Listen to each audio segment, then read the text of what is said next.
Hey guys, what's up? Welcome back to the channel. So glad you're spending some of your life here with me.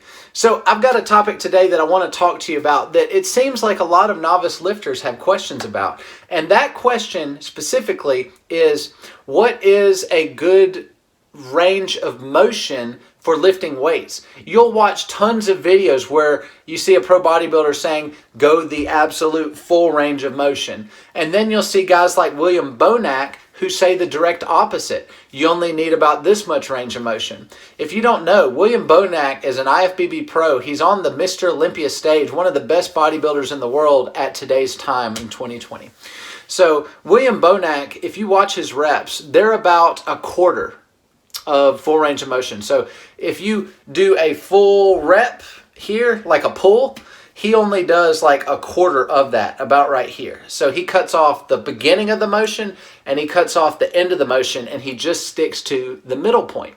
So how do you know what's best and how do you know what's not? Well, let's think about it this way. Obviously, when you put your muscle in a position where it's not its strongest, the muscle has to adapt. In that case, you would want an efficient stretch. You would want a full stretch. But remember, you're compensating the stretch for lack of muscular power. So in the end, you will be weaker, but you're forcing the muscle to adapt in a different way. And that's the whole reason people do that, like an excessive stretch.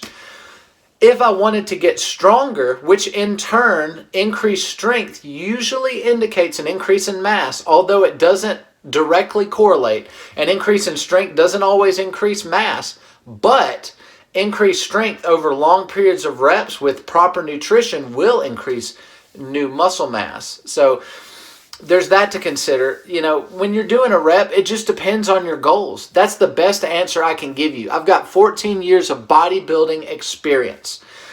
I have done every single rep range. I have done slow reps, fast reps. In between reps, I've tried powerlifting. I've done cycles of periodization. You know, I've done deloads and reloads and refeeds and cheat days and all of that. I've been through it all because I wanted to have an experience outlook on all of it. I wanted to try it all. And so what I have found to be true is this right here. If you are looking for strength, then you're not going to want to train in the rep ranges of a bodybuilder. You're going to want to do, 1 to 3 to 5 reps at your max. 5 reps is like an endurance set for a power lifter. So you're going to want to do the 1 through 5 rep range, and you're going to work on your form. It's not so much about a full range of motion. Powerlifters generally will train specific parts of the range of motion depending on where they're weak. So let's say you're doing a bench press because it's easy for the camera.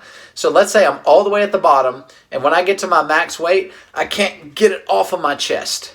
So what would that indicate? Well, maybe I need to do more delt work. Maybe my shoulders can't get it off my chest. So what would I do?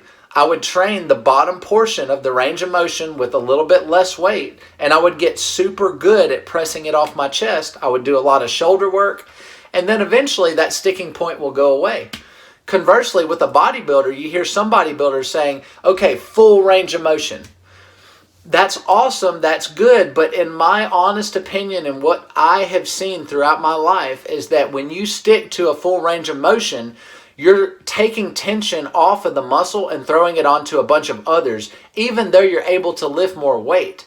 And for an example of this is if you do the bench press, like William Bonac, you're only going to be recruiting your chest, and very minimally are you going to recruit your shoulders or your triceps.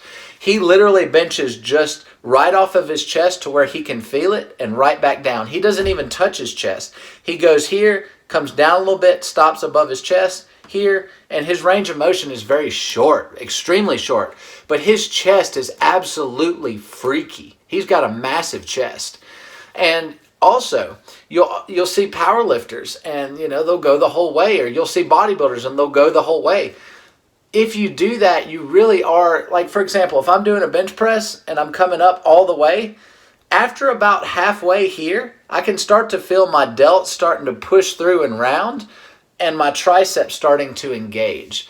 And so I know that if I wanted to develop a really freaky chest and I'm not too worried about overloading on strength, then I would do partials. I would do, I'd pick a range of the motion where you're feeling your chest activate most, and I'd stick just to that.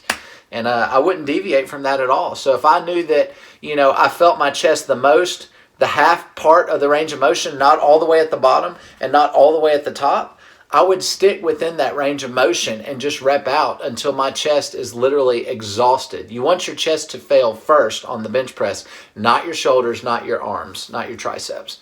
And so to sum it all up, I know I went on a rabbit hole there, but that's the whole reason I'm making these videos. Like, it's a way for me to tell you guys what's going on in my head so that maybe it can help you. I mean, I'm not the best coach in the world, but I'm definitely trying. So I want whatever's in here to go there.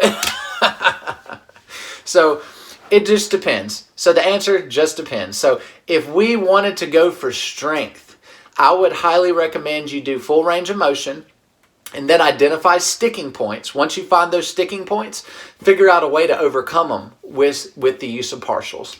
But until then, full range of motion. If you're a bodybuilder, if you're trying to develop the biggest chest you can, it's not advantageous to do a full range of motion. It's better to cut out the extreme parts of the range of motion and then do it that way. If you need another high intensity technique, like you want to get the maximum amount of stress and just throw a monkey wrench at your body, then sure, a huge, tremendous, crazy stretch to force the muscle to get past a plateau is absolutely a great thing to do. However, I wouldn't do it all the time, and I definitely would do it to where there's some intentionality behind it. Like, I know I'm lagging in this area. I know I need something bigger and better. What can we do to add? And then I would add those kind of sets and stuff. But other than that, for bodybuilding, pretty much every muscle I do, I'm only doing the weight to where I can feel it, and that's it. I'm not overstretching. I'm not understretching. I'm literally just pumping the muscle with heavier and heavier and heavier weight until I can't feel the muscle anymore. When I go to a certain heaviness, I can't feel the muscle anymore. And it's my belief, if I can't feel the muscle, then I'm not able to stimulate it optimally. And so I'll drop the weight back down to where I can feel it and then just stick within that range of motion. So I don't know if this is going to help you. Definitely trying here. I hope it has helped somebody kind of have a better idea of how I look at it. Maybe it can help you too. Definitely one of those things I think about pretty often. Just depends on your goals. So that's it, guys. Going to wrap it up here. Hope you guys have a wonderful day. Thank you so much for spending your time with me. Make sure to subscribe to the channel. Turn on all the notifications so that you can be alerted when I make a new video and try and get that first comment spot. Of course, I will respond to your comments.